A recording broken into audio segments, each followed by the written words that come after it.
Hey everybody! Thank you for hanging on as we're going to talk about Doug Days on the premiere day. As always, we've got pages and pages of notes. We've got special guests. Sorry for the delay. We had some audio issues. It wouldn't pick up our microphone first, and then for Paulina, our special guest, we couldn't hear her, and she couldn't hear us. So we had more issues with me being here than with me not being That's here. true. That's true. But I'm back. So back. welcome. I'll post a hello, Lara. Let's bring up Paulina here too. So hello, Paulina. How are you today? Hello. Here, I'm great. Thank you. We got get a little closer. That's right. Julie's back. She's back in the house. Yeah. Oh yes, and yeah, Faye's toxic. Yes. Rest in peace, Ed Asner. Oh, we're going to talk all about that, of course. Brendan, a pleasure to see you again. Thanks for joining. Ramen Water, hey, howdy, hey. Okay, good evening, everyone. Good evening, guys. Good evening, Ro. William. Yes, we know. Colin, nice to have you along, Mr. Thompson. And so let's see. Dot the movie. We're not going to do questions throughout this particular hangout because we're going to talk all about this. And yes, Ro, notice that Julie is back. Yes. After 22 days, I am finally back in the same house. And oof, giving a call out to Paulina as well. Same with Lara. Thank you. Ramen Water. Brian, welcome back, Julie. Okay, so we are caught up. So, holy cow, we got a wonderful gift today. Not only the season finale of Monsters at Work, but we also got the all 5 episodes, the complete season of Doug Days. So we're going to unpack all that. We've got a bunch of screenshots to share. We're going to talk about what we liked about it. I don't think there's anything I didn't like, to be honest. So I don't know we're going to have too much there. We're going to talk about, some of the Easter eggs, some of the insights that we had in case you guys didn't get a chance to read our post that we did when we had the press day with Bob Peterson. And then earlier today, we also posted our interview with Bob Peterson. We had a one-on-one with Bob Peterson and producer. So Bob Peterson, again, writer and director as well as voice of Doug. And Kim Collins, the producer, we talked with them. So it was fantastic to be able to see all that stuff finally out there. We can talk about Doug Days, and then we're going to get sad and talk about Ed Asner. I know. It's absolutely terrible. But I guess this is where we're at. Yeah. I'm in denial still, I think. Well, the last episode of this Doug Days, really, I was like, oh my gosh, it was like premonition almost, just like, you're my best friend. I'm just like, I know. It's terrible. So, okay, I don't want to start on Ed Asner, though, just because I don't know. I don't want to, but... Yeah. So, Lara, it's been a busy day at Niagara Falls for me. Currently listening to your interview with Bob and Kim in the background. Trying to double cram. So Ed passed away. It was August 26th is when his official Twitter account made the note. And it's a real bummer because... Gosh, okay, I don't want to go down the full road of his thing, but I'll just say as far as what the real big bummer was is that I was just talking with Matt Asner, his son, prior to the charity event that the Ed Asner Family Center was holding, and they were having a charity. Ed Asner was signing things. Yeah. One of the prizes was he was going to do a personalized video message. He gave us all the information so that way we could post about the charity event. It's just absolutely such a bummer. The only thing that I'm going to take away from all this is that it did not seem like he was suffering. Mm-hmm. In the fact that, he was doing an event, a live stream on August 22nd. Yeah. I was talking to Matt. It's like it didn't come up at all. And they said he passed away peacefully at home. Mm-hmm. So the only thing I can hope is that it wasn't anything that was, long or painful or anything like that for him. Right. And it didn't seem like it. But, who are we to know the whole picture? It's just what we're seeing from the outside. But he worked hard all the way till the end. He was loved all the way to the end. And what a guy that had a legacy of television shows, to movies, to stage. I mean, just absolutely everything. Vocal work, just absolutely amazing.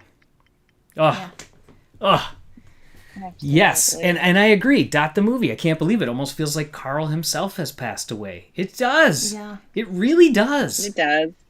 Ugh. Yeah, agreed. The ending hit so much harder after the sad news. Yeah. Yeah. And that's, again, Ro, good to know it was at least peaceful. We're assuming, So, okay, so Doug Days. We'll circle back to that. We've got some more things that we can talk about there, but so what a wonderful series that he left us with, though, in terms of his vocal work. Now, obviously, there's a ton of Pixarians that worked on this. Bob Peterson, it's just such ingrained into his project. But the first thing I want to know before we get talking about anything else is, for you guys in the chat, what would you give the series, not necessarily the episode, on a 1 to 10? I'll start posting some of those. You don't need to give me a 1 to 10, Julie, but what are your thoughts on the series overall? Home run. Okay. Absolute home run. What about it makes you say home run out of the gate? So you were able to view all the Doug Days episodes prior, but I was away. Yeah. So I couldn't see it. So for like 3 weeks. Because we're very stringent about when they say don't share or give this link to anyone. Because we know that they track IP addresses. And I'm like, you're in a different state. I'm not giving it to you. I'm fine with that. No, I'm just letting people know. We take it very seriously yes, we are when they say don't send or say anything. Yeah, we are. It was absolutely incredible. Our cat is downstairs doing something crazy. I can hear her. She's knocking stuff off the counter. In a hurry to talk about this tonight, we just grabbed McDonald's and she was stealing fries from us and running around the house. Yes. We had to chase her with fries in her mouth. Oh, she doesn't even eat them. She just likes to hang them out of her mouth like a dog. Yes, she's like a dog. She needs a voice collar. Yes, she does. Right now it'd be amazing. She would be the squirrel for sure. Yes, she would be the squirrel. Okay, so yeah, sorry, home run. Yes. So like exactly how you said, it reminded me of classic Disney cartoons. Yes. Like the 50, 60, like just those old Mickey cartoons. Every episode felt so good. Like it felt like, I'm gonna quote like Olaf, like a warm hug, like just that's what I said. I've got Disney on the brain. That's what I said to Bob in the interview. If anybody saw that out there, that I was like, it's a warm heart hug. It was just like, I don't know. I felt like it's just like something I needed. Yeah. Like I didn't know that I wanted. And what's funny is, I do like the movie Up, but it is not close to being in my top films.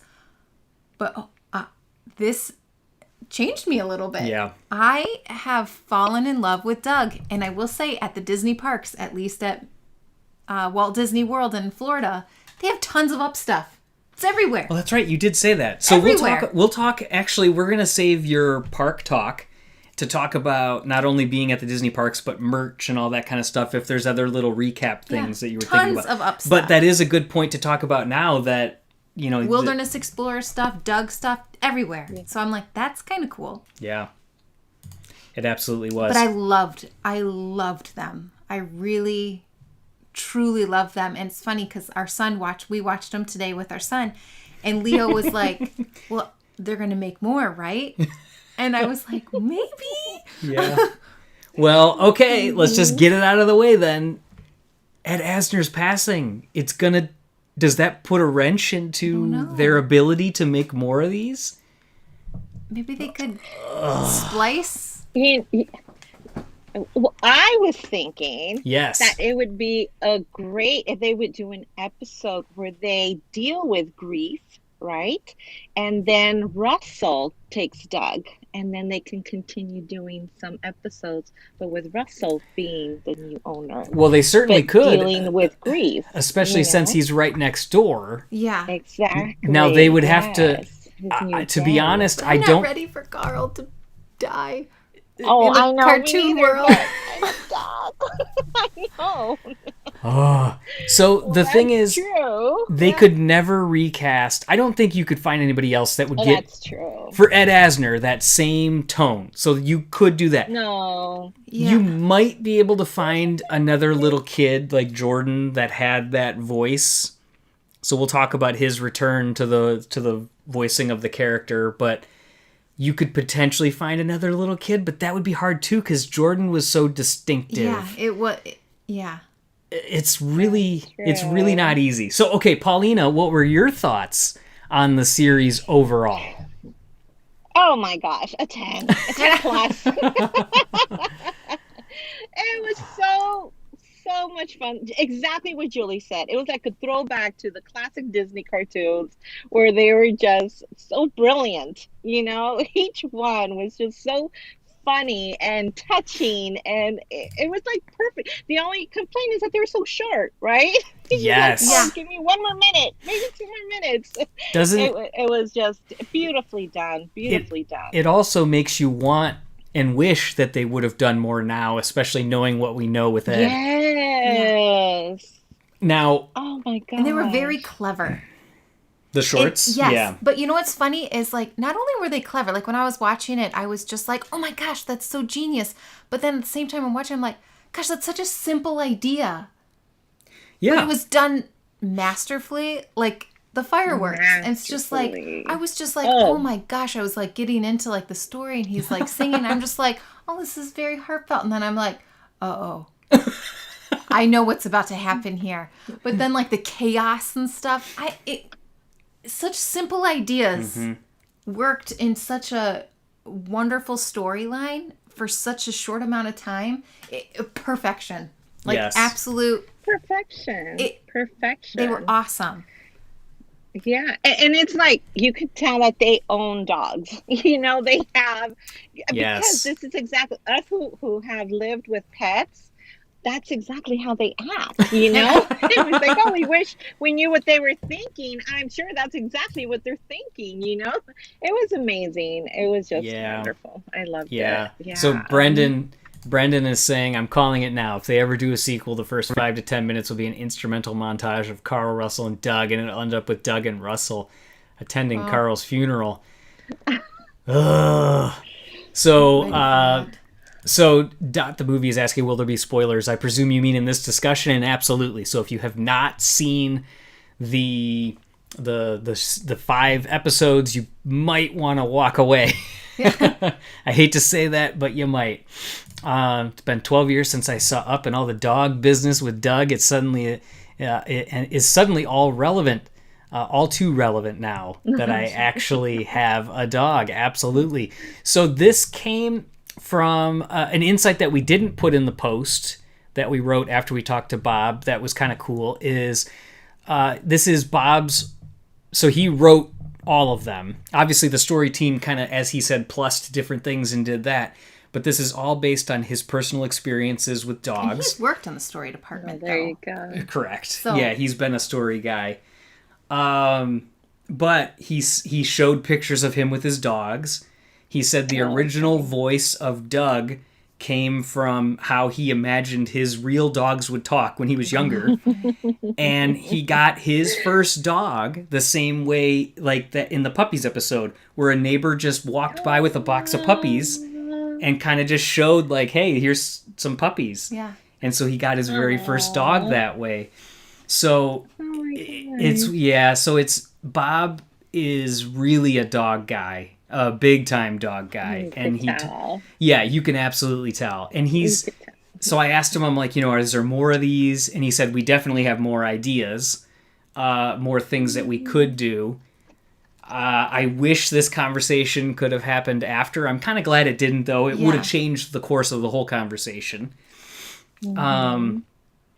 But yeah, Bob just had all these ideas, and he's like, it's all through my years. And like the fireworks comment, I should wait till we get to that episode, but he said, I honestly didn't know when I wrote it that was a thing that other dogs experienced. Oh. He's like, but that just became a thing. And I only know it because of your sister's dog. Correct. Because we don't have a dog. We just have cats. And but my sister's... could have cared less. Monster, our first cat, didn't like anything like that. She would hide under the bed. But my sister's dog ran off and got hit by a car. He was okay. He was okay, afterwards. But yeah, he got hit by a car and broke some teeth. He didn't even know until other people started telling him at Pixar. And then, what was the other thing I was just going to say about... Doug, the character, he said originated in a movie that never even happened at Pixar. And he said we kind of just, brushed it under the rug. And he said him and Pete were working on something that didn't take shape. And he said we just kind of kept this talking dog character. And so they always envisioned that he was going to be a talking dog of some sorts. So that was a character from before even Up existed. I like that. So that was pretty cool. Yeah, I mean, it was... The presentation was about Doug Days, Nona, 20-something. So we're going to be sharing more details from those upcoming Spark Shorts as well. And then we had one-on-one interviews with Afton Corbin and you were busy, Louis Gonzalez. Oh, yeah, I've been very busy these last couple of weeks with all the Bob's Ganaway stuff and everything. And like I said, they all like this interview, the video format now. So we're doing that. But yeah, it's just absolutely crazy. So I'm going to bring this up because Brennan just posted it. Was it the Lee Unkrich film that has been compared? So no, I don't think it was. I think it was actually something earlier than that. And the only reason I say that is because that was... So Lee Unkrich talked about that in a separate post. I think it was on Slash Film. But the very first time I heard about that project was in the book Becoming Steve Jobs. And they talked about it in there that I think Ed Catmull might have mentioned it, or somebody had mentioned it real quick in like passing. And I was like, ooh, what's that? That's juicy. But I think this was even before that, because I think Lee Unkrich didn't start working on that until after Bug's Life. So, I mean, not that Up was... Up was 2009, Bug's Life was 1998, but still. So I could be wrong, but that's a good call that, it was a pet-based film, and maybe it was something talking from that. So take a second. I'm going to take my Detroit Tigers, because I like that Monsters at Work baseball episode, and take a sip. Talk amongst yourselves. So what else did you think about the episodes, though? Did you have a favorite, Paulina? Ooh. The fireworks? Oh, no. I'm sorry. Well, I love that one too. But the last episode, that Science. one was just amazing. Yes. So yes, and go ahead. Oh, I was just going to say the episodes, just as a quick reminder, in case you needed it. Number 1 was squirrel, puppies, smell, flowers, science. Yes. So puppies and science were my favorite. Okay. Yeah. We're going to have to do, like when we do our Monsters at Work hangouts, we always do we ask everybody what's the episode rankings. Don't post them yet. Oh, I've got mine. But I think we'll save those if we can think about them as we talk about them. It might help frame mine or change them a little bit. Okay, so let me look at... Oh, by the way, I will share this. Look at this fun, soft pillow that Julie got me from... Leo got it. That my son Leo got from Disney. Nice. This is one of the Up things that they had there, and since they had one of the bajillion Up one of the a lot of Up related things. So I figured I would have this in the the old video. Yeah, Zero Luca things. I cannot find a Machiavelli plush. Oh, nothing. No. Oh, what the heck? I can't find one. How can they not have them at the parks? I know we talked about it on the Monsters at Work hangout, but that's craziness. Yeah.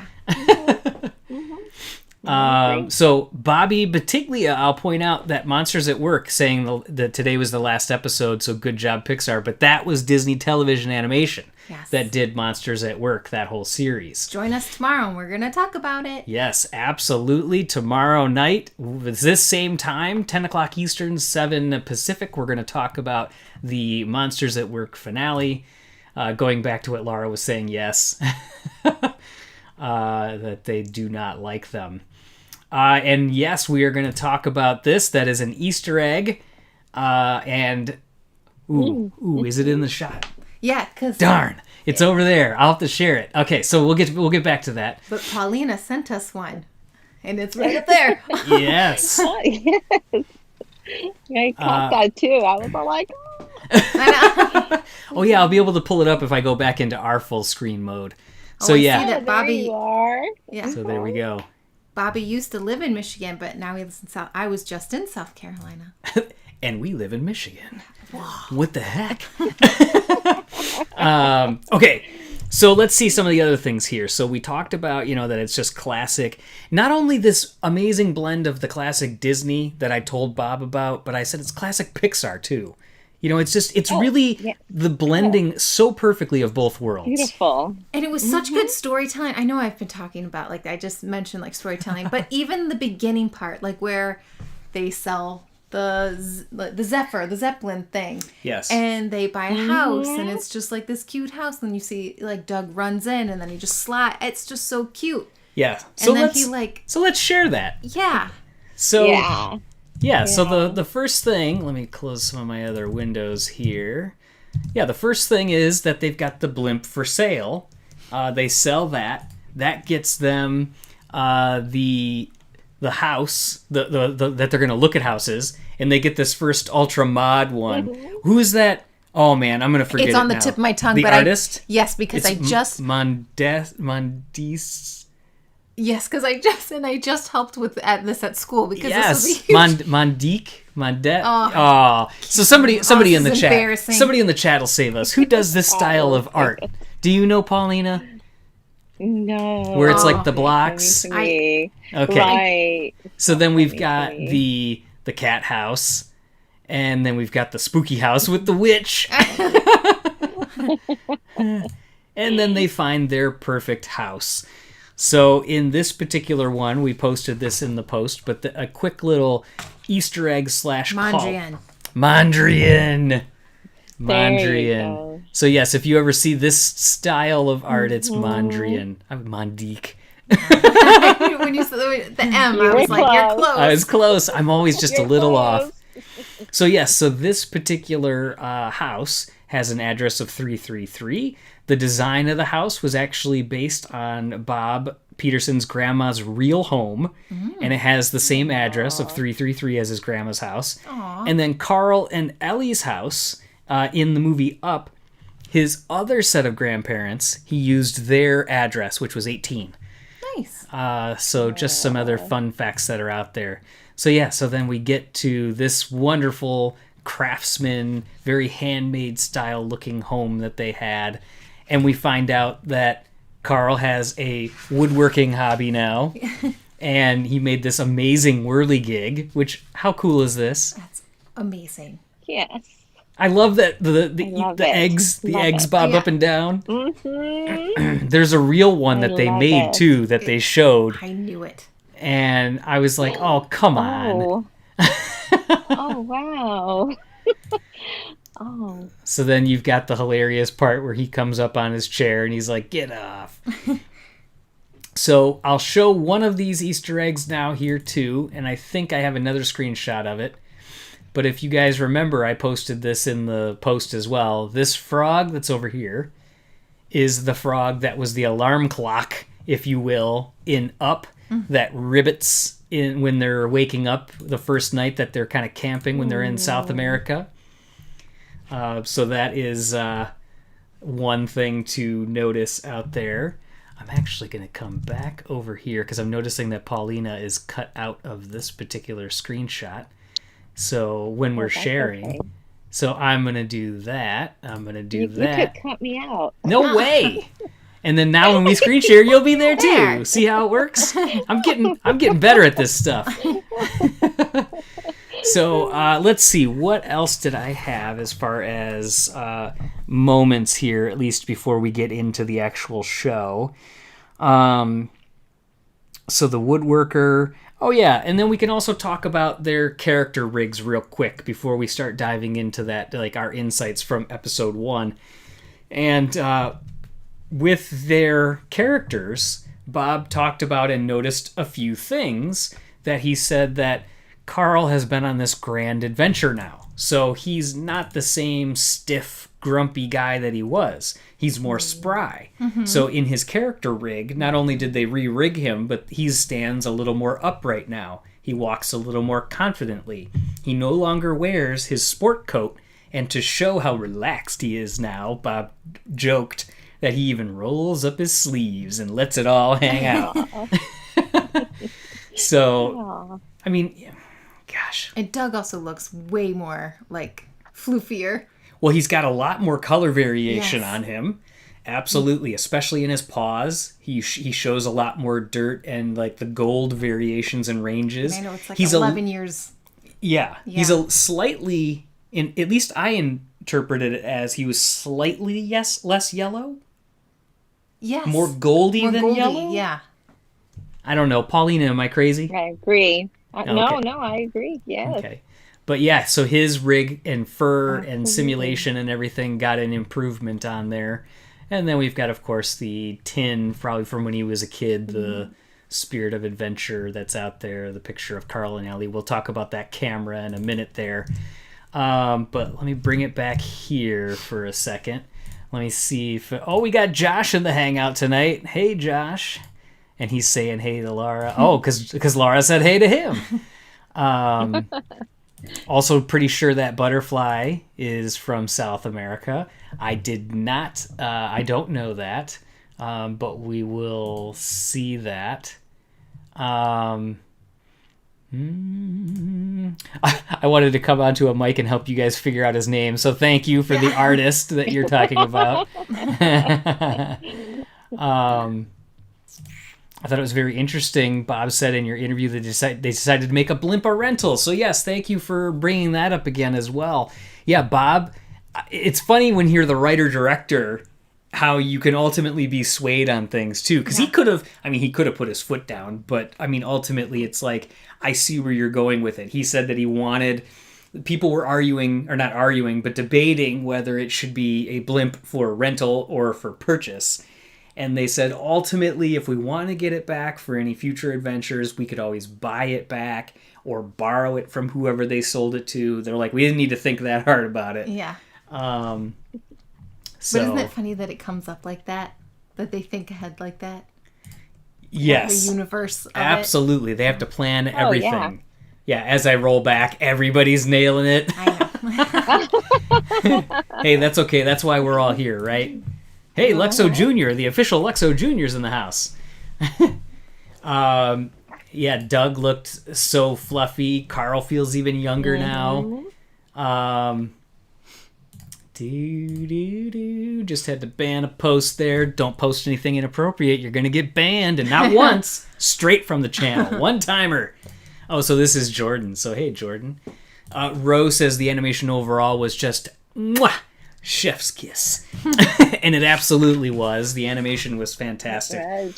All right, so we'll cover some other insights from Bob, from Kim, and then also about the music and all those kind of things as we go through the episodes. But what do we think about episode 1, Squirrel? So I will say that this is my personal favorite. I should have known. Now, why do you think that? Because that's the episode that you kept talking about. You're like, wait till you see the episode 1. Wait, the first episode's it's so good. It's called Squirrel, and it's so good. You don't even understand. Now, for like a couple weeks. Do you know why it was my favorite though? Like, what about it? Just because it's kind of like dopey. Doug, Because it's like the slapsticky. It's the Looney Tunes combined, it's that slapsticky Looney Tunes that I always love, which is why I love Presto. That's my favorite Pixar short. It's that back and forth of two characters that are fighting where they don't even necessarily need words a lot of times. I love that. And it also reminded me of all those classic Disney episodes with Pluto and Chip and Dale where they're fighting over things. And it just was like, oh. And then I start thinking about the Donald and Chip and Dale ones where, you know, they're trying to get into his house, and those are all just the best. I really enjoyed that one too. That one's probably like on my my third. But it's my third. It shocked me because like when he's said like, I'm gonna make you dead, squirrel, or something. Oh yeah. I'll make you dead. Yeah. I wrote that. I was like, maybe he will be dead soon. We do not know. And that he just carries that kind of through the series. I actually thought that was funny. Yeah. Yes. It made it. Right? I loved it that he was in, no matter what. That squirrel was in every episode. Well, and it always like, maybe you be dead. You'd be dead. Right. Right. He wanted the puppies to do away with them, and then in heaven they're all dead. You know? Oh, a recurring theme here. Yes. I think they got the tape over their eyes, the X's. Yes. Oh gosh. And Dot, you have a dog that looks like Doug? That's amazing. I want him. Or her. So yes, loved that. Okay, so Squirrel was your favorite. So, and in that particular episode, it says, love that moment when Doug's ear flipped over in the puppies. Really got to appreciate the updated rigs. Oh, okay. I thought when I first glanced it in the comments that you were going to talk about the ending of that episode where, and I mentioned that in that interview with Bob, that, you know, that the Carl takes Doug's ear and flaps it over and it flips up. And it's just my favorite part of Doug is the ear fluff. This little spiky, if that wasn't there, he wouldn't be as cute, I don't think. I mean, he's adorable regardless, but that makes him like over the top. He'd almost look like too smooth. Yeah. Yeah, I like that he has that crazy fur. Yeah. Okay, so that episode starts with a great opening of a dog owner thinking of this. So it's, you know, I am awake. And if I am awake, everyone must be awake. It's like a freaking cat. Oh, so I love good. her to pieces, but six o'clock comes around and she's like, I'm hungry. I'm hungry. So, and I gotta say, for being an old single guy, Carl has really cute decorations in his house, doesn't he? Yeah. He does. And our son pointed out the silhouette of Doug because Julie just got the silhouette at Disney. Did a silhouette. Oh, nice. I just did it, and it was so cute. And so he mentioned that during this episode, and I was like, you're right. It's just like yours. So, yes, Floof always adds extra cuteness. Okay, so... he comes downstairs and he's like, yeah, keep your collar on. That was good too. Here's a fun fact or a quiz question. Now again, Dot the movie, we're not going to do a whole bunch of quiz questions, but just because it's relevant to this, Paulina, do you know what color Carl's eyes are? Or Julie? I think they're blue. Brown? Oh. Or gray. Gray? Oh. Wow. Blue. They are blue. Yep. Blue. I cheated. Yeah. I cheated. Oh, that's funny. I got my little Carl. Nice. Well, we knew you always theme your background slightly when you do these hangouts, so perfect. I meant to get our Doug, but I think he's. Oh yeah, our downstairs. talking Doug is in the basement. Well, no, we have the other one, the cone of shame. The cone, yeah, we have the cone Doug as well. You're right. Cute. So JD, his chair that went downstairs is gone, but that's because that was in his other house. Yeah. That was in Carl and Ellie's house. He doesn't need it anymore. Yeah, and he doesn't need it because he's more spry now after this big adventure. Mm-hmm. So, another dog thing. Doug is a crazy, messy eater. Just going through all First those. off, when I first heard him with Doug eating, I was like, please. I know they're not gonna like release footage of this, but that would have been awesome to watch Bob Peterson like. Did he have something in his mouth while he was recording those lines? Like, that's the first thing I thought of. Yeah. Like I couldn't, all I could visualize was like Bob Peterson doing this vocal work on that one shot. Yeah. So Bob showed a picture of his closet. It's like a coat closet that he recorded all of his dialogue in. Because it was all made at home again. I'm so used to this pandemic now that we're all just like home. And I'm just like, I just take advantage that like... I know, everybody just records. I guess everyone just stays at home too. Yeah. So he recorded them all in this closet and he put a whole bunch of like foam on the inside of it. So that way it was like a little soundproof booth. And he joked that he lost like 10 pounds sweating in this closet as he recorded. Oh my goodness. And I thought this was interesting. He said it took him about 2 weeks of trial and error to really click in to getting his voice again. Oh. And I was like, wow, I wonder why, like, because it seems like if he said, like, this was the voice that he envisioned for his own dogs, it's because you're putting on a performance. Yeah. And it's like when you do voices and I'm like, gosh, that sounds so good. Like you sound just like Kermit or Fozzie and stuff like that. And then you're like, no. Like, that wasn't good.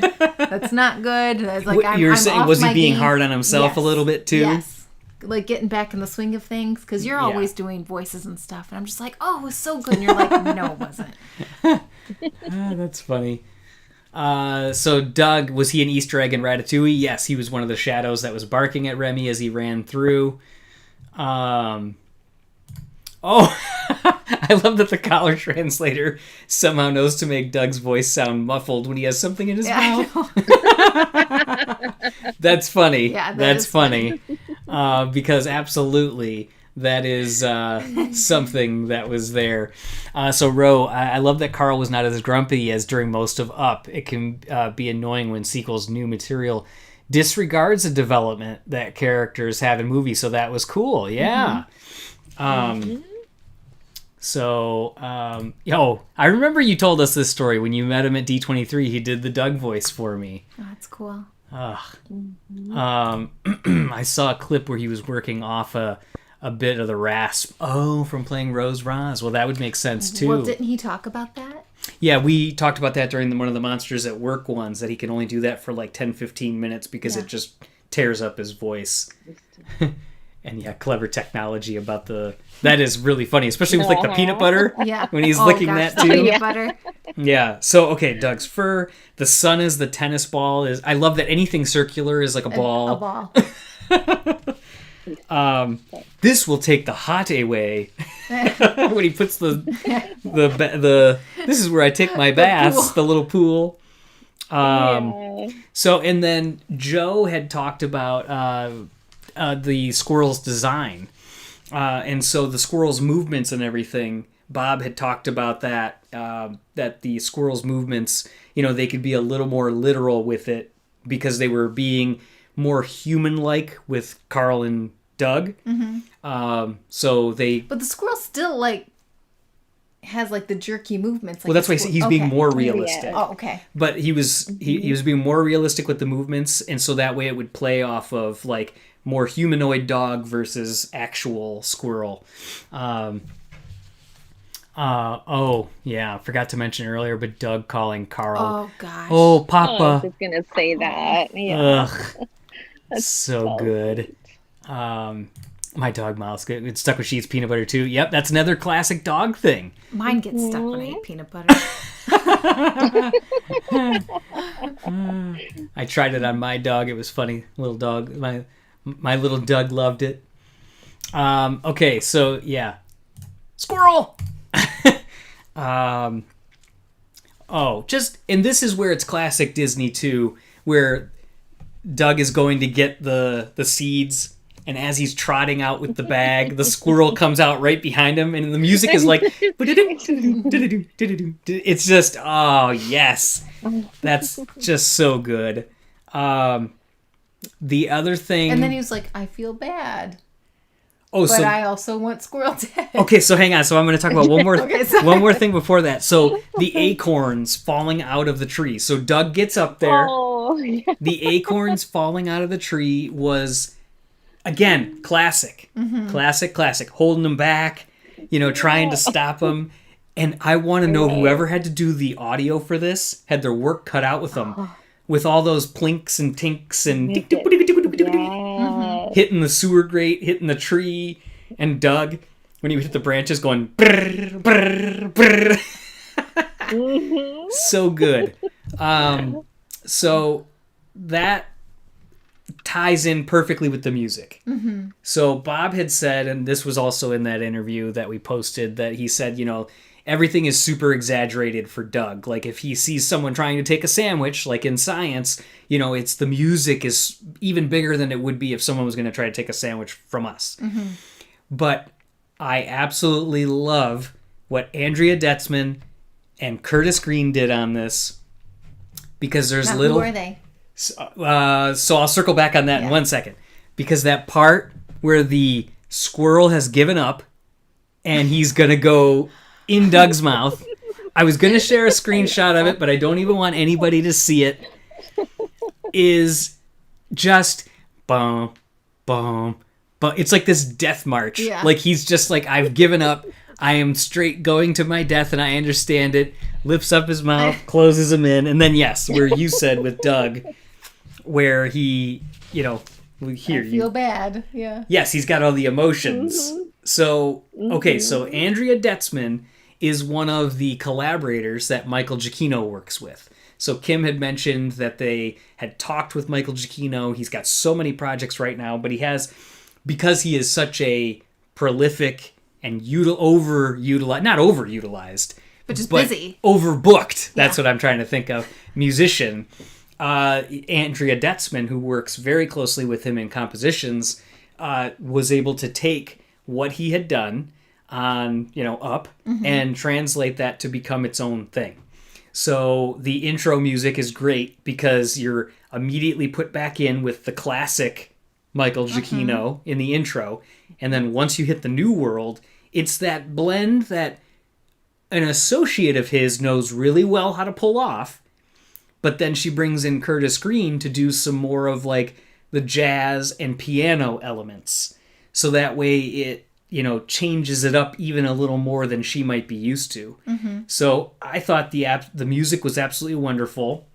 And I'll point out that Brendan I had noticed as well on Disney Music Vivo channel on YouTube, you can listen to 3 of the songs right now, or at least clips of them that are about a minute of like the intro and a couple other moments from the show. And I didn't think about it like this, but he pointed out in the forum that maybe this means a soundtrack is coming Friday. Because new music comes out on Fridays. New Music Friday, I know. Oh, it's the greatest day. Remember, he was wearing an Apple shirt last week. That's right, Apple Music shirt last time. It's Pixar and Apple in this house. And music. Yeah, well. So, but technology. Yeah, technology. It all ties in. But yeah, I just... I love what they did with the score.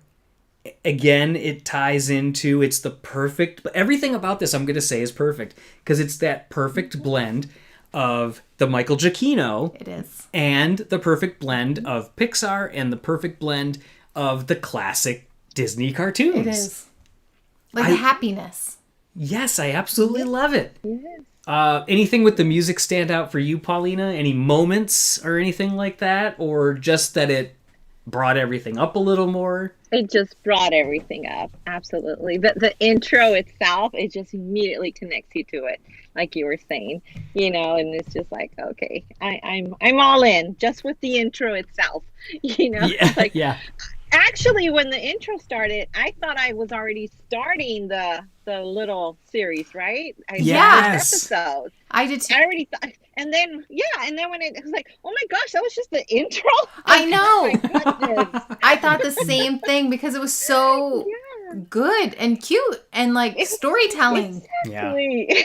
Yes. Yeah, 2 seconds you get to where they are, what's going on next, and they're there. You know what it reminded me of? It was Exactly. like old 90s cartoons that had like super long intros, like Well, like gummy bears and rescue rangers. yeah, not as long as right. those. Like where it's like a minute and a half. Because those, yes, like Chip and Dale is like a minute and a half, and you're like, come on. I mean, it's a great song. Gummy but, Bears was long too. But yeah, like here and all there and those, everywhere. Yeah, but like all those like old like 80s and 90s cartoons that just like even like just TV shows.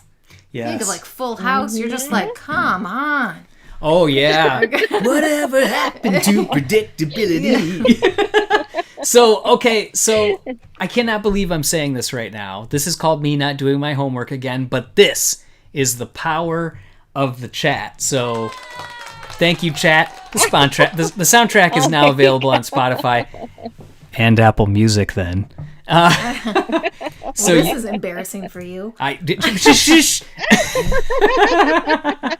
I know it is. So yeah, Dot the movie already listened to it. Joe comes back in with a lot of little puns in the titles. So this carries on the Michael Giacchino tradition, the Dogfather Part 2, Doug Actually. So that's what Michael Giacchino does for all his titles, is he makes little punny titles. So yeah, Pixar, Apple, and Music. Perfect. Yeah. That's right. It is. And Disney and Legos. That's you. Not that I dislike those things. Those just aren't my top. My top 3 are Pixar, Apple, and Music. And see, Joe, I didn't even read it yet, but yep, carrying it on there. Oh, that's, yeah, I Got a Married Life. Oh, for sure. It definitely had that that thing as well. In some far off place.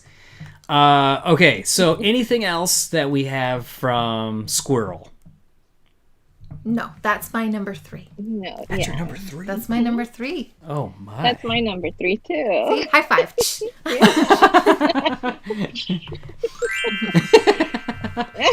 This next one is my number 5. Oh, gosh, how do you know this already? I just do. Okay, you liked Puppies the least? I liked Puppies the least. Oh, my. Wow. Where did I... okay, all right. So, yes, this one. Doug learns that puppies are cute, but also a lot of work. So I mentioned the story of how... oh, yes. So just check. The soundtrack is also... I'm sorry. And can be purchased for $11.99, 25 songs. Thank you, Brendan. Squirrel was my number 4. Squirrel was your number 4. Squirrel's my number 4. Oh. I think. It could be 3 or 4. All right, we'll talk about it. TJ getting exposed. All right, so puppies. Yeah, I mentioned the story of how Bob got his dog the first time. So, okay, the one thing I wanted to talk about is, and I wanted to ask Bob this, and I didn't get a chance to, so if anybody knows, all these people that we have from around the world in our chat, when the puppies grab onto his voice collar, and just like in the movie... Oh, yeah. Now, a lot of times I don't love those throwback gags, because I think they're kind of cheap. Sometimes. But I loved it in this instance. I did too, because I didn't think it... And it didn't stay... Right. But yeah, but the part where they're turning it, do we know what anybody is what they're saying when he's turning it? Because like I tried to turn on even subtitles, and it just says like, And it doesn't. I think it just says puppies changing language or something like that. But I wanted to know, does anybody know, Paulina? We have to Google Translate it. No. I know. Well, so the problem is it's too fast. Yeah. It's so fast, and half of them are like cut off words. So. Yeah, I need to spend more time and try to figure out... if you listen probably enough times, you might be able to guess the language and then try to, like... Try to translate figure it out from there. Because, yes, absolutely, the languages change. So, oh, man, Brian already knows science, smell, flower, squirrel, puppies. Oh, he also puts puppies as the last. Yeah. Interesting. Okay, and a lot of people put... Paulina, you put science first, too, right? Yes. Okay.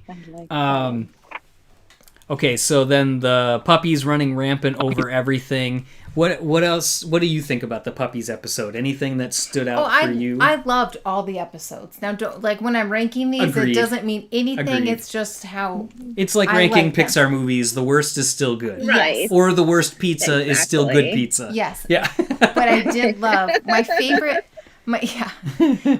part of Puppies though was when he had set up that barrier, and then like you'd have like one puppy like randomly jump here, and then it would disappear. Yeah. And then it was like one Yes. puppy would jump over here, and then it would like disappear. It was kind of like Jaws almost. You're just like, oh Yeah. gosh, where's this one gonna go?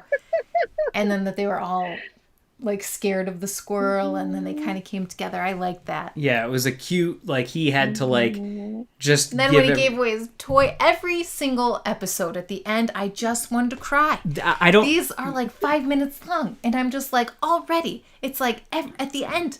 It's either at the beginning or the end of each one of these episodes. Yeah. I was like, are you kidding me? I honestly don't know how Bob and team put together an episode that was as tight as it is, that had story Emotion. elements, Like, I was emotion. I mean, yes, we have the benefit of already knowing these characters. Right. But even at the beginning of Fireworks, you know, Carl says to Doug... Not fireworks. Flowers. Flowers. Thank That's you. my favorite. At the beginning of that one, he says, you know, a lot of dogs would be, you know, scared if they moved to a new town, but you're really brave. You're really brave. And then it leads to the part where he's not brave because of the fireworks, and then it ends with him at the end saying, I am brave now. Yeah. Like, it's just like, how do you do all that in like 6 to 8 minutes? Yeah. Crazy. These are brilliant. Absolutely brilliant. Brilliant. I agree with you. So yeah, anything from Puppies Well, from... Puppies is one of her favorites, so... Oh yeah. Well, I just loved everything about Puppies. I just love the way, you know, the puppies attacked him, and then he's like turning and hurting. It was just like, it just like cracked me up. It was so cute. All his little squeaker toys, you know, and the way Yeah. they just like look at him. Okay, and then when they all fell asleep, and then he accidentally steps on the squeaker, and he's like, oh no, you know, and he turns around and they're all like, you know, ready for it. It was just like so classic, so brilliant. I just loved it. And then like when Julie said, when they're like just all of a sudden just kind of like, yeah, like you said, like Jaws, like you didn't know where they were gonna get that. And for him it's just like, oh my gosh, they're after my toy. But then, you know, when the squirrel comes and he's like, oh good, you know, the squirrel's gonna, you know, scare them, or they're gonna take care of the squirrel. And then he goes and he helps them and he teaches them how to be, you know, brave. And Yes. it was just like so sweet, so perfect, you know. And then he shares his favorite pig toy with them. You know, he lets them have it. Ugh. It's like, how tender is all that? You know, The whole thing. And then like a parent in real life, when you first have a kid and at the end of the night you're like, they're so cute, and then you just pass out. He's Yeah. like, can we get more puppies? And then he's like exactly. And Joe said the pacing was terrific. They were the perfect length for each story. They absolutely were. And, you know, you mentioned, Pauline, the part where he steps down on the bee. My favorite part of that was what Bob talked about, that he likes to hold gags a Yes. while. And so... You always talk about that I with love everything. I love the hold. The longer, to me, the better. The Yes. more I laugh. I know. And to the point where it's like it builds awkward. it up. Yes, to the point where it's Yeah, even it builds up awkward. the I moment. love it. Yes. Like almost 2 beats too long in a way. Yeah. Yes, I love it. Yeah. So, but my favorite part was then he realizes he's got to lift his foot off, and it slowly goes back in. Like, the fact that he wasn't like, Yeah. you know, like real quick, that he had, oh, gosh. So, yes. Didn't it remind you? You know, you can go ahead. Oh, I was gonna say, didn't it remind you of like, I don't know if your kids were like this, but when Leo was like a baby and like we put him in his room, we'd shut the door and then like you'd turn the knob, but then like you'd like turn it and then the thing in the middle, it would The just knob go, would make like a, and then he'd wake up and start crying. You're like, yeah. Because, yes, your whole job as a parent is to try to, or like You're the floor looking, squeaks and you're and like, you're like, no. It just reminded me of all of that Exactly. Yes. that we haven't yes. experienced in a Yes, long and time. exactly. And Doug had the hope, you know, it's like that when he lifted his paw, it wouldn't squeak, you know, like us parents. That's what we hope. It's like, Yes. oh, please don't let it squeak.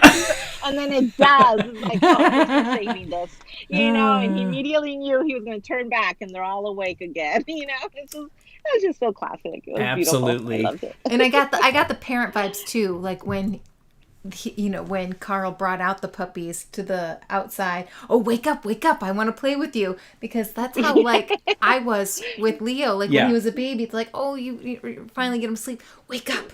Yeah. I just want to, like, play with you. I want to play. Or even now, like, he's 7. I'm just like, wake up. I want to play with you. So, I'll come back to the Easter egg real quick, but then... so Ro mentioned, so the series takes place before the pictures in the up credits where Doug has puppies of his own. And yes, so this takes place like right after, like a day or two after, is what Bob had said. And then there's like some days in between, like weeks or whatever in between as Carl gets settled and then Russell moves next door and all that other stuff.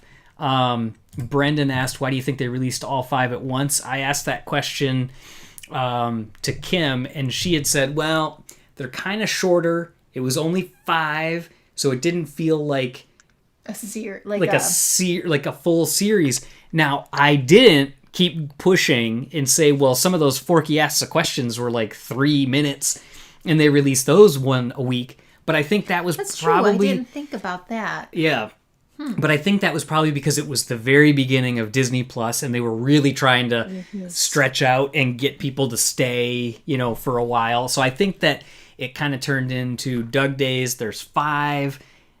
I also didn't get into why didn't you make just more than 5? We didn't Isn't Disney Plus the best? I know. Isn't Disney Plus like just amazing? I do love having access to everything. I mean, I love it. I love the fact that there's like awesome Pixar stuff on there. There's some awesome Disney stuff, Marvel stuff. Like, it's so cool. So it is a game changer. So yes, it absolutely is. Mm-hmm. What's funny to me too is like Netflix. We were not like day one Netflix subscribers. It took us a long time to kind of come around to it because we're like, there's not enough that we watch on there. They don't have enough originals. There's also not enough series that we cared about. With Disney Plus, it was like a day one. We were like, this is great. Yeah, this is amazing. It's just so much content. I mean, we have Netflix. We have all of them now. Yeah, we do now, but I mean, like, at the time. But I mean, like, yeah, with, like, I felt the same way about Disney Plus as I did when music went to streaming platforms. Because I was an iTunes user day one. The day the store opened, the iTunes store, I bought a song just cause. I had to buy something because I'm like, I gotta buy it. It's the first day of the store. The sickness is real. Yeah, it is. And then, so that was 2003, I think. But yeah, so anyways, when once streaming music came out, I was on Spotify as soon as it came to the US. Your Apple Music ID. Yes. So I told Julie the minute that Apple Music or any Apple service allows you to create a nickname, I create it as soon as possible so that way I get the shortest one. So I don't have to have like, TJ something. 4, 5, 6, 7, 8. So I have several accounts because we have family accounts. So that way I can snag multiple names. But my first one is just TJ. Oh, wow. Do I remember the song? Yes, I do. It was Run to the Water by Live featuring, it was a guest singer that they had, like Shelby Lynn. Featuring Shelby Lynn was the very first one I bought on there, I think. The first full album I bought on there was Brad Paisley, Mud on the Tires, I think. Julie, the sickness is real. The sickness is real. So yes, it's... Believe me, Paulina, this was such a day in my life. This half of his brain is music. This half is Pixar. And back here is technology. That's all. That's all. That's it. Yeah. That's it. Yeah. No, I don't have to. Like, to me, seriously, it was such a big day. Like, I'm like, the iTunes store is open. I was like, because I never did LimeWire. I never did Napster because I refused to do anything illegal with music. Yeah. Now, granted, yes, streaming doesn't pay what it should and all those kind of things, but CDs didn't pay either. They still made more money than that. But the labels always made the money. It was the artists make their money on touring. We also used to work in a CD store, so that maybe I should have known. And yeah, we met at a CD store. So yeah, and then right after I left the CD store, I went to go work at a computer store. So yeah, nothing has changed in my life since I was like 4. Yeah. I still There's no surprise there, Julie. Yeah. no. It's like I met her and I'm like, I'm done dating. This is good. Like I liked her. This is good. I love that. Yeah, I'm a very all-in person, and nobody needs to know this stuff. But this is why I say I never ever did drugs or drinking, because I am an all-in person, and I know if I start it, I'm going to be like, well, this is it. So I purposely didn't do that. So thank goodness. yeah, no kidding, right? This would be a very different conversation right now. Yeah. Okay, so yeah, boy, oh boy. Oh, I could talk You're Apple. derailed, I yeah. got all Apple Music now. Okay. Oh, believe me, when Apple stopped, it was like the music used to be New Music Tuesdays, and then they changed to Fridays, and that took a while for him to be like, it's now Fridays. I got to change my whole routine. Well, because every week I listen to all the new music that hits. Yeah. Like, even if I don't like it, I've got to sample He it. does. Oh, gosh. Oh, I can feel this one going off the rails again. Dan's not here. This will stay on the rails. Yeah. Okay, so let's go to episode 3. Okay, so smell. Doug smells something that he has never smelled before. So, I really like this one too. But I'll say this one was probably number 4 then, because I'll leave Squirrel at number 3. okay. All right, you're putting this at number... But I really, really enjoyed this one. Okay. This is your 5th. Okay. My 5, my 5th, yes. It only went off the rails because I decided to join. Okay, so... But what I loved about it is that the new smell was like chaos. Yes. Like, Mm-hmm. just like hand-drawn. I liked that. I was like, ooh, is it going to be scary? Is it going to be good? I was like, oh, what is this, Doug? It could have You just... go find out. Yeah, I thought it was really cool that it was like a Yes. waffle, a mouse, Yeah. like a shoe. There's all these Yes. stationary things, but the unknown thing was animated black lines overlapping. Yeah. Yeah, So- that was really yeah. cool. This episode, Yes. you'll know because Leo watches this a lot. But Yeah. our son Leo watches If You Give a Mouse a Cookie a lot. Yeah. That animated show, and this episode kind of reminded me of one of those. Not the animation style, Yeah. but just kind of like the goofiness where they're trying to find something. Like Yes. it just kind of reminded me of that. Just like just a lovely Yeah, so... and they saved the day. And So in this one, I feel like since I had already seen him, when we watched him with him, I tried to kind of side-eye him and Yeah. watch his reaction. So I think he liked this one the most because he was really like giggling the most Yeah. at this one. So like the part where he's like, I shouldn't, but I must. And I shouldn't, but I must, when he was going to go under the fence. And he's like, I am being a bad dog. I am not sure why. Leo was cracking up Yeah. at that. Like it and was... when he just popped out of the hole. Yeah. Oh, yeah. There was so much about this one that he was just absolutely giggling about. And I loved this part that Jelani's saying that the squirrel throwing acorns at Doug was hilarious. So we know there, as much as he's distracted by squirrel, we know that it's like the one thing that he can't handle is an unknown smell. It's a new smell. But he did, when he was running along the sidewalk, he was like, mailman, gum, a popsicle, and he said no idea, and I was like, I'm surprised that didn't stop him, but I guess it was because he was so focused in on that one. It was the part where Yes. where Doug was smelling the fire hydrant, and he goes, Timmy Johnson, Yes. this place is not for you. Leo lost himself. Yeah, that was That was very funny. Yeah. Oh, smell is Rose's favorite. I love the mystery, but with lots of comedy. Yes, they kept the mystery of what the smell was. When it ended up being a fire, it was an audible "oh no" moment. Absolutely. I was like, oh, you're a hero. Okay, so Peter, how did he know what fire smelled like before? So I think because they have had the fireplace, I think he had seen flames and understood what it was, but he just hadn't smelled like whatever was burning on the side of the house before. It was like a shirt. So or I think something. he saw the flames and put the two together because he went in the fireplace. And he knew to go in the fireplace when he went back home to get Carl. He was a refrigerator thing.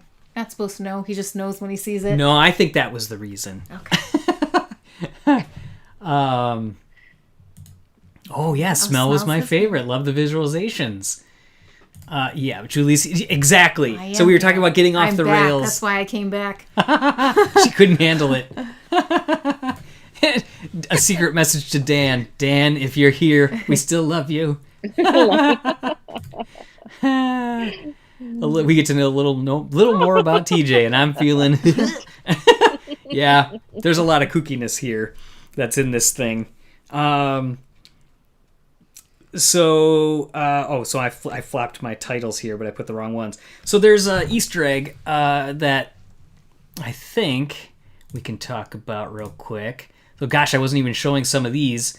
So there's one that you'll notice right in here. So first, you'll see this in another spot, but this says Pete's Macaroons, and that is also a box in a further episode. But it's... Fun fact, when I saw Pete Doctor at the studio, I think I was there for Coco Good Dinosaur. You were there. I think it was Coco when you saw him, that he was carrying the plate of... Macaroons. Or macarons. Well, so it depends on if they're macaroons or macrones, depending on what ingredient is the main... And they were like a dark red color. Yeah, so Bob Peterson had said that he's our resident sweet tooth, so he did a Pete's Macaroons for that. And when I went out to Toy Story 4, I will point out that they gave out macaroons as a thing. But notice this mug here. It's the Forky Asks a Question mug. Oh, that's cool. What? No. Oh, we're not.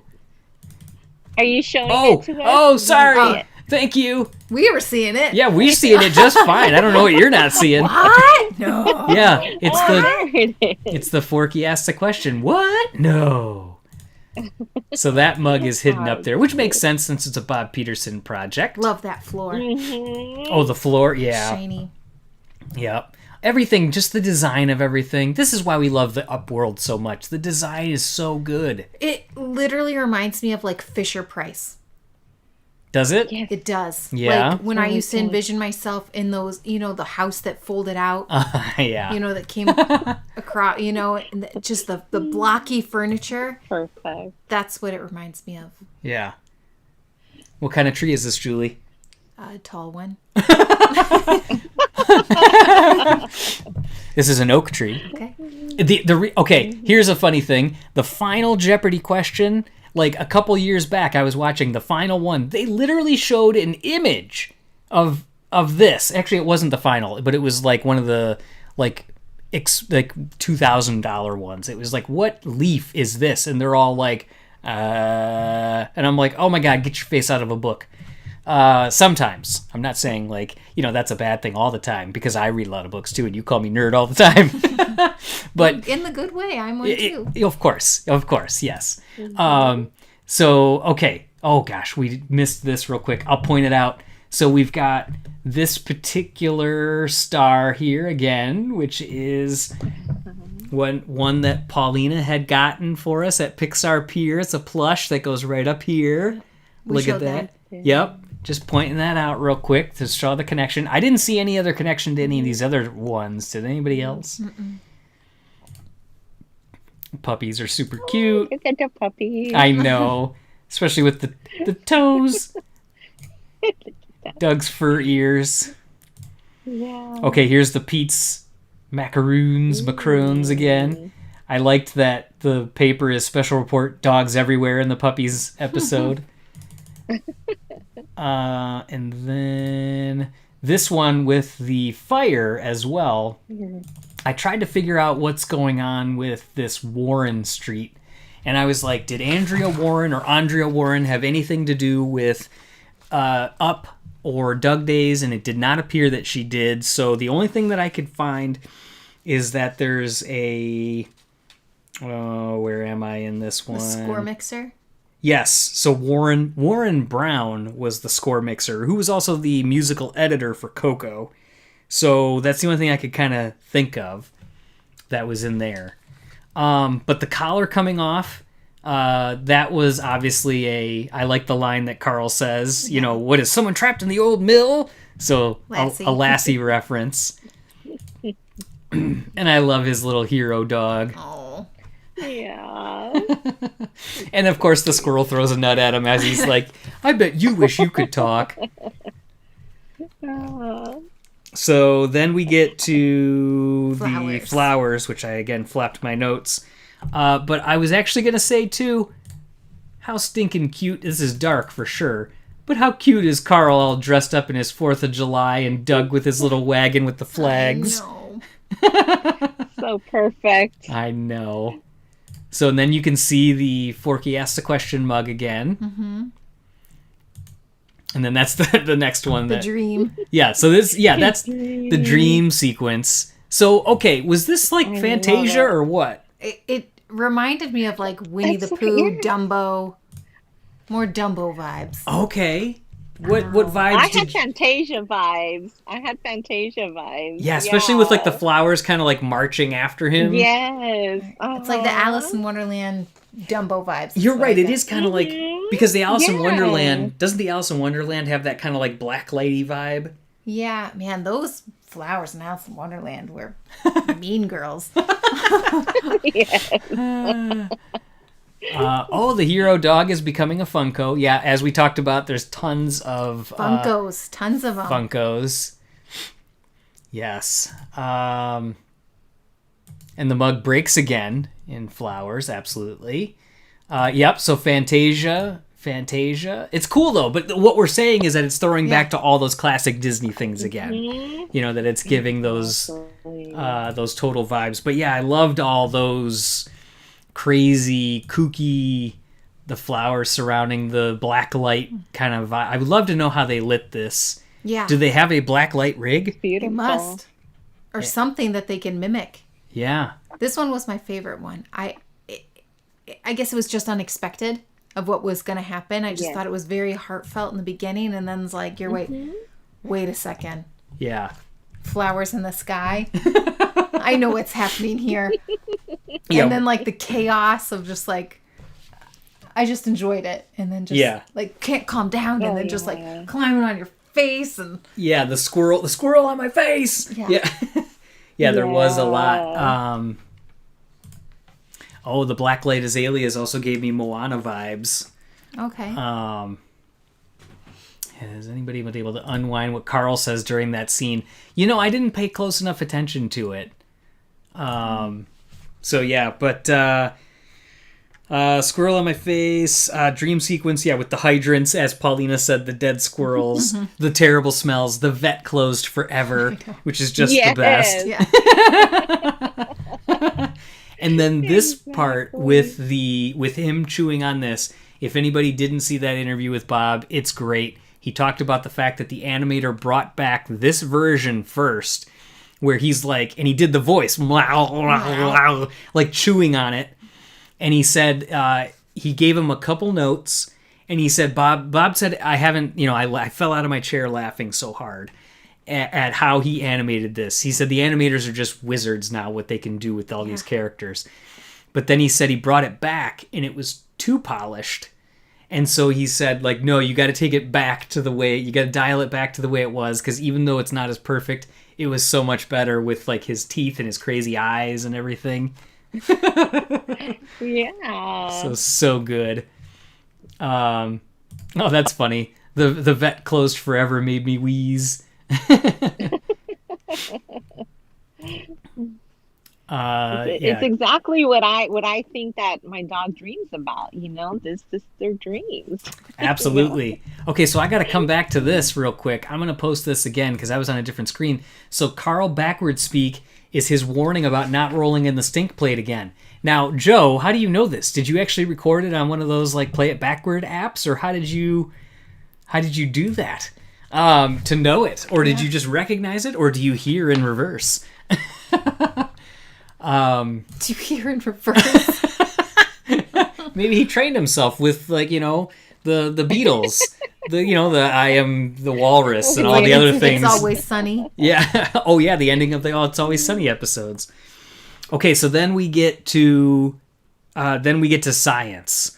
And Joe, love this one, too. if you post that in there, I will post it up. So Russell helps Doug find a new way to communicate with his neighbors.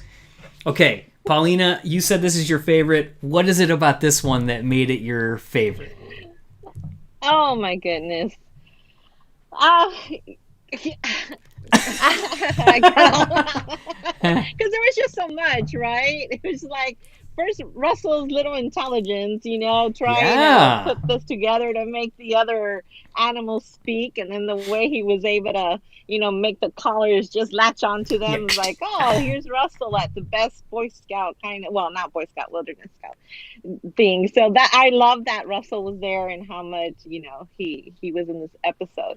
And then also, the squirrel, just everything that the squirrel was saying and everything the bird was saying, Yes. And then when they wanted his sandwich, it's like, you don't have to go, I need to feed my babies, and I need to eat, before I hibernate, or else I'll starve to death. And, it was just like hilarious to me. It was just so funny. Yeah. And then the way they focused on one of them got me, like when Doug is looking at the squirrel and then the bird, like the whole face, the whole head of the bird. It was just like, oh my gosh, that's such beautiful animation too. It's just the colors just popped up and it was just so perfect. So just like everything, that one episode was a complete 10 to me. It was just so great, so funny. It was fun. Yeah, now I just loved it. you didn't mention the snail, and that was mine and Leo's favorite one. Oh my gosh. Yeah. I'm in the Oh, the garden. snail. I forgot. I put that snail singing, the feisty squirrel with my tail twitching. Yeah. I'm going to twitch my tail. I'm enjoying the day in the garden. Exactly. I love that with the snail going up. Even how it opens up with I put the toenails because I thought that was hilarious too. When Carl was Yes, Yeah. I snipping forgot his about toenails, and he's like, my foot. Oh, do I still have a foot? Do I have 8 It's feet? like so Yeah. drama, right? 8 feet.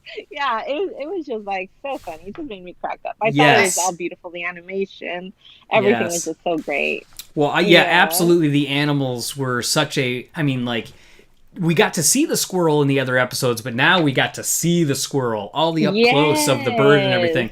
We'll share those in a second. But yeah, so when he's clipping the toenails, your only job is to eat, sleep, and say moderately funny things. And so again, just like the Brave episode, talk about amazing writing in 5 to 8 minutes. I know. He says at the beginning of it, I take care of you, you're my pet. They make fun of him for just being a pet. And then it circles back at the end. How do you do all that in a couple minutes? I don't know. And it was you turned around and looked at me. Yeah, you were and crying. I was like, Yeah. this episode got me. Well, it's a wonderful one to end on. It is. Not only because you get to see Russell again, but just because of what he says at the end. It felt like a series ending. Yeah, it really did. Like it felt like, that's a good way to end it. Yeah. So Brian says, great use of Jordan. Nagai recordings. Thank you, Mr. Muntz. Was really clever contextualization. Bob had said that song that he's singing when he's working on the collars was something that he had ad-libbed on the original up recording. So he's like, I had written something else, but that line actually worked better. So we just put the song in. So the editorial team went through and found everything that they could do. And so that was really cool. And so Joe had confirmed he saw someone playing it backwards on Twitter. But Joe, you get the credit in this group.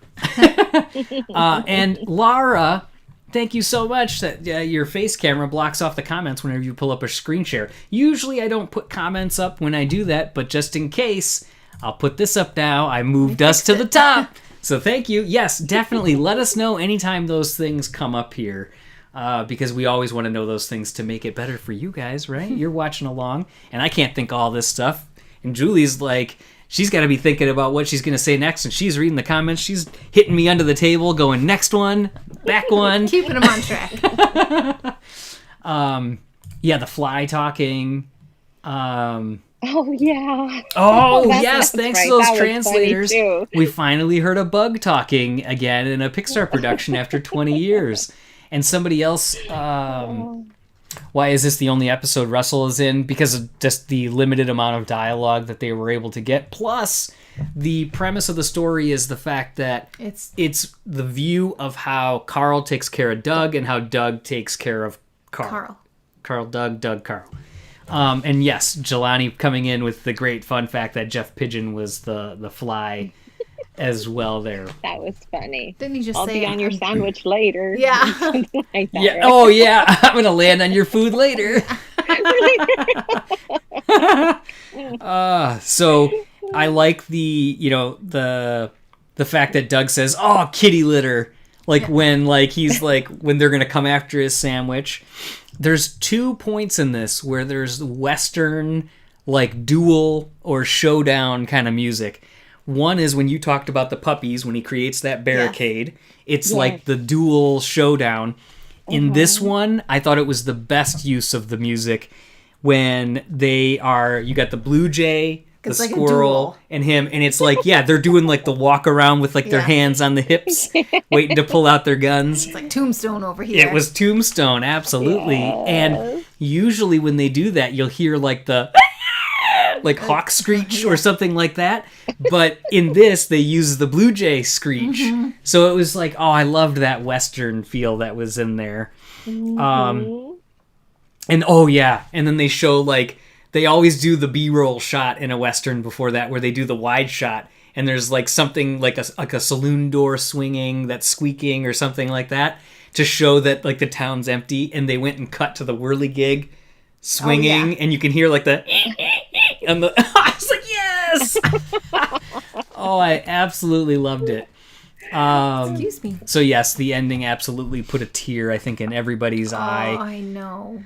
And I think that was so. What he said, the best part is, "Am I just a pet? Well, you're my dog. Sure, I do things for you, but you get me through my day. You protect the yard, the house, heck, the whole neighborhood. You're my pet." He did, because he saved someone's house. Because he did. He saved somebody's house. All of it ties together. You are my pet, but you are also my best friend. And the way that Ed Asner delivered it, to have that be the final line, it adds so much weight. It adds so much weight to how he said that. Mm-hmm. And gosh, what an amazing ending. We don't know if Ed has done other work that maybe hasn't come out yet, because actors work on stuff a long time in advance. Mm-hmm. This, I would guess, would be his last vocal performance at least. But who knows? Just absolutely terribly sad, and can't thank Ed enough for bringing Carl to life, because as much as I've seen Ed in a million other things, we talk about it with vocal work sometimes you can't separate the voice from the character. When I always talk about it in Finding Dory, Caitlin Olsen and Bailey. Oh, you're right. There's two. There's a couple, but it's just that Ed Asner became that, even though I've seen him in 100 other things. Yeah. And we watch Elf a bajillion times. Yeah. So good. Yeah. So good. He was absolutely Carl. He was Carl. Doug Days didn't make me cry, but I went into tears since I watched it after Monsters at Work. Yeah. So I liked the comment at the end of the credits as well. So it said, "With gratitude to our families and to the pets who are also our best friends." Mm-hmm. So created at Pixar Animation Studios and produced in our homes. Yeah. So let me see. We talked about a lot of the Easter eggs. Let me just show if there's anything else. Doug with his headphones. I love that one. I will also point out that Brendan, again, nailed it in the forum about a month and a half to 2 months ago. He posted in the forum that on the Disney Emoji Blitz game, that they had a new icon that was available that had Doug wearing headphones, and he said it's got to be something with Doug Days with him wearing the headphones. So absolutely nailed it again, Brendan. Just bam, bam, bam, hitting it every day. So let's see what we got for our couple that we got here. So him in the basement, Muntz's dog collars. Look at this. Yeah, I wanted to show the close-up of them. Like, that is insane. That crazy fur that's underneath. It's the craggled fur that like gives you the different base coats. You got the whiskers. Look at all the sun, the reflecting in the eye, the houses, the trees, everything. And those like black eyes like a shark. The great white shark. And then, the bird. There it is. I mean, amazing. Now, what's my favorite bird? A blue jay. That's right. I thought of it this as soon as the first episode. So yes, I won't go into the whole story because it would be another long TJ story, but my dad and I love photography, and for a while when we were getting longer lenses, we were practicing taking pictures out our windows, and we would always try to get a picture of a blue jay because they're my favorite, and no matter what, the minute we would go to like click it, they would fly away. So for the longest time, we never got a picture of a blue jay. He finally has gotten one. Julie will always tell me, like, quick, go get your camera. And like, I will hear them wherever we are. I will hear like that, because everybody says they don't really have a pretty tweet or squawk. But yeah, oh man, they get away from me every time. As soon as I look at them, they're like, whoo. So yeah, they don't want me to like them. Wow. Yeah, I love the Blue Jay design. And it fit all perfectly within the Up world. And I think Ralph Eggleston did a lot of the character, like the updated animal and character designs. So that kind of would also tie into why it looks so good. That like chunkier design. But yeah, man, oh man. How do they do that? I don't know. It's amazing. Beautiful. And then what a shot to end it on, too. I know. When Russell undoes the collars, lets them go off, and they're all proud of him because he gave them the sandwich. Yeah. I mean, this... Yeah. When have you seen Carl smile? Like, it almost looks like a painting, doesn't it? It does a little bit. Yes. Oh, Carl.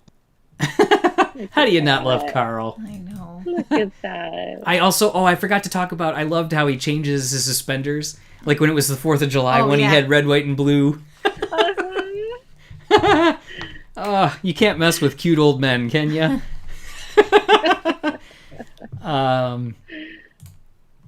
Yeah, I already heard about the one. You're a baseball fan. You love Blue Jays. Awesome. Absolutely. Toronto Blue Jays. My son asked me, because we have baseball sheets on our bed right now, and it's all the American League teams. And Leo asked me, he goes, because he's playing baseball now, a little league, and he's the Pirates. And I was like, oh man, a National League team. But our sheets are all American League teams. And so he said, which one of these is your favorite outside of the Tigers? And I said, probably the Blue Jays. So it does work out, Laura. So we had the frog alarm clock. The Ferris wheel that's in the background is the Toy Story 4 one. And then I had one more that I don't know that we talked about, but again, it was on the post. This camera. I'm screen sharing again. Paulina's got me like making sure that's good. So this says Nielsen, which is a throwback to Mark Nielsen, one of the producers on this, as well as Toy Story 4 as well, and a bunch of other projects. So Mark Nielsen is the camera name, which, oh man, you get immortalized on a camera. That's amazing. There was one more that I just didn't show yet. That was this one, which was for... So Jonas Rivera, our buddy Jonas Rivera, and I've got so much more to talk to him about now. They talked about the fact that he's a baseball fanatic, and this is JR for Jonas Rivera, because not only is he was the producer of Up, but they wanted to throw a nod to him, because I don't think there's one person at that studio that does not love Jonas Rivera. Super kind person. He absolutely is. So nice. Plus, he was the guy that just made me blush when we first met him, and he's like, "Wait, you are Pixar Post?" He was like, it made my heart melt that he knew who I was.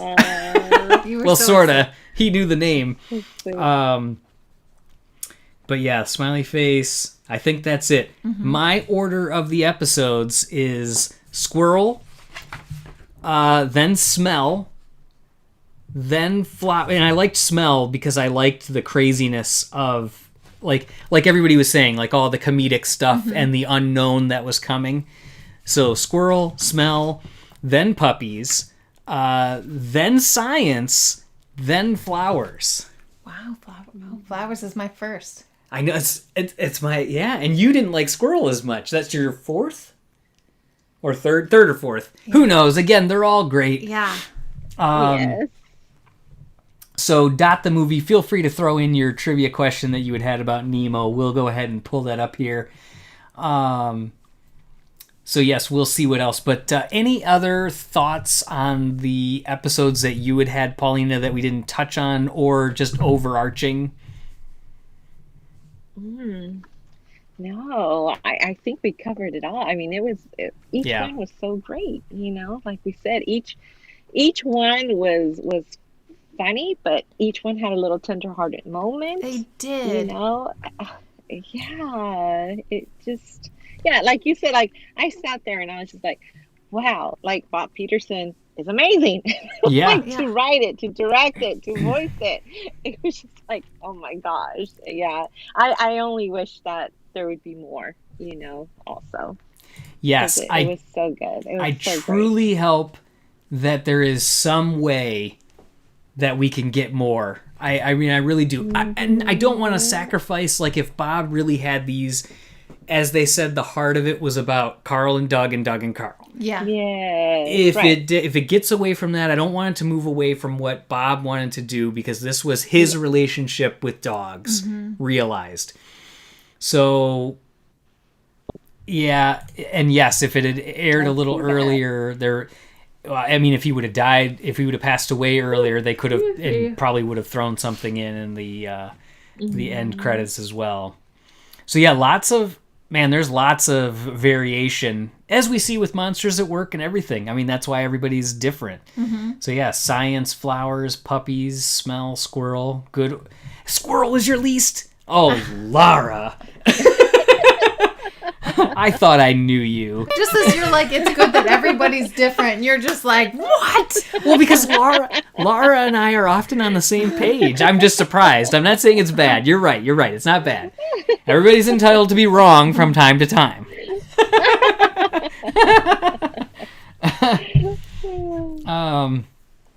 So Dot the Movie. Yeah. No, I was just going to say, I just love how he calls him Papa. That's all I have to say. Oh, I know. Right? It's just like, that just got me every time. Like, that's so sweet. So sweet. Yes, it absolutely was. Some of the other people that were in there, I thought it was kind of funny that the lady that voiced, so some of these were not Pixarians. One of them's from The Big Bang Theory, the guy who does the squirrel. So Simon Helberg. Okay, I didn't know that. I looked him up because I was nice. Like, it sounded so familiar, and we never watched that show, but the vocal work sounded so familiar. I was like, really? Yes, I was like, this is somebody. Look at that. This is somebody. This is somebody. This is somebody we know. I for sure thought it was someone in the studio. It just sounded so familiar, but yeah, an actor from The Big Bang Theory. Because I looked it up, and I'm like, I'm like, nope, And Lara, you're right. It's not bad. It's like we always say when ranking the films, as you say, the last one is still good. So, yeah, I thought it was kind of funny, though, that Sarayu Blue voiced the Blue Jay. Her last name is Blue. I was like, well, what are the chances of that?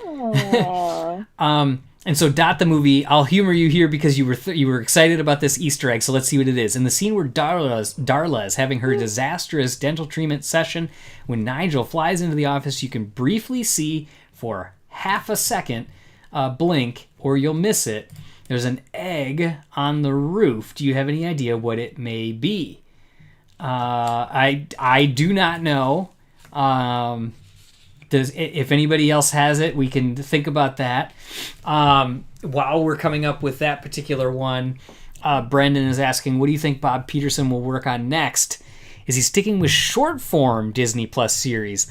I tried to squeeze this out of Bob a little bit, but you don't want to ask that question all the time because they always get it and they're like, we can't say anything. Yeah. But I try to like skirt it sometimes as far as how I can. I tried it with Bob's Ganaway as well. Sometimes you feel like you can, but A lot of Bobs lately. well, because he's Bob's. Yeah, Bob and Bob's. And Bob's, yeah. Because his name is Roberts, technically. Right, Roberts. But yeah, that's a good question. I really would love to see what Bob Peterson would do with a full-length feature film. Me too. Obviously, there's no question he deserves one. He had it. He had the start of it with The Good Dinosaur, and then that film never really kind of fully formed according to Pixar. As we talked about in the last episode, It's collaborative. we and wish everything. that we could have seen more of what that was. But again, maybe they don't want to reveal it because who knows if a nugget of that could be used for something else, like this Doug character that Pete and him created before Up. So yeah, I do hope he gets a full feature film. There were talks before, especially with it being Emmy Award winning, of some more Forky Asks a Question. But I'm going to go out on a limb with absolutely zero basis for this, and I'm going to say he's going to work on a feature next. He is a utility guy. He was on Cars 3 as a writer. He gets pulled into everything. Yeah. Because he kind of can come into a project and make it better. He knows how to kind of just, as he even said, look back, step back, look at the timing, feel it out, and see where it, goes from there. So he is that utility guy. I just hope that he wasn't scarred as far as his, just abilities to do a feature film with the whole Good Dinosaur thing. Because, he's just beyond brilliant. And if you haven't watched that interview, you need to, that we posted, because he talks about this great story of meeting Frank Oz and almost breaking his back.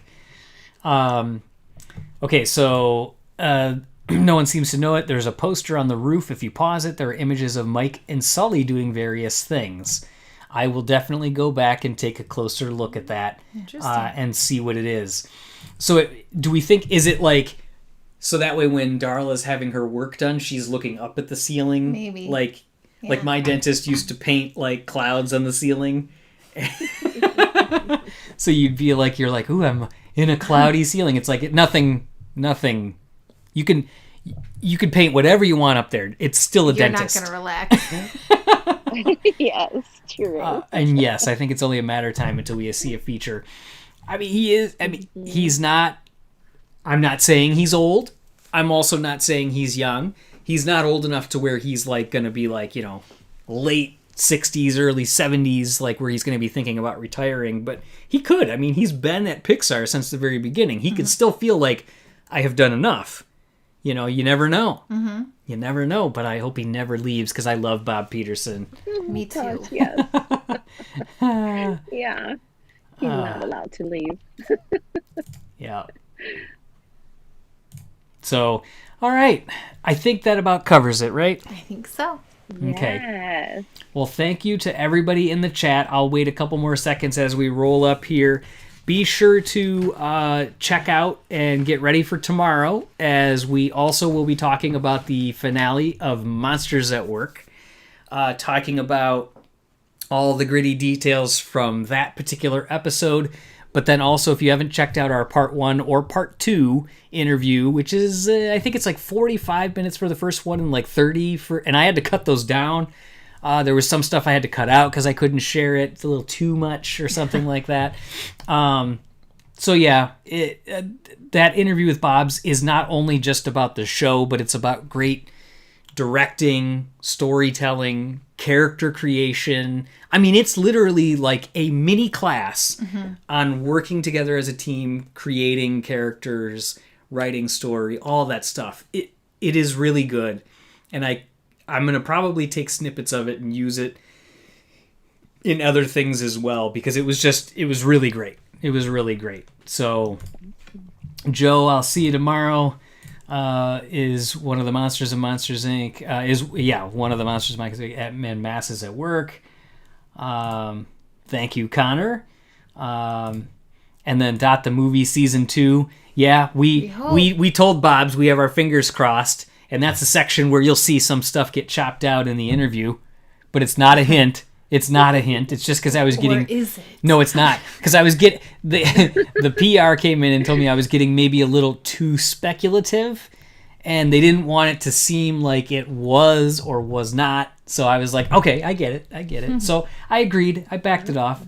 So yes, can't wait to talk monsters tomorrow. Good night, everyone. And I can't thank everybody enough for hanging out with us. It's so cool to have this group of people that we get to hang out with all the time and talk about all these great Pixar projects. Yep. And to have Julie back. I'm back. My life is normal.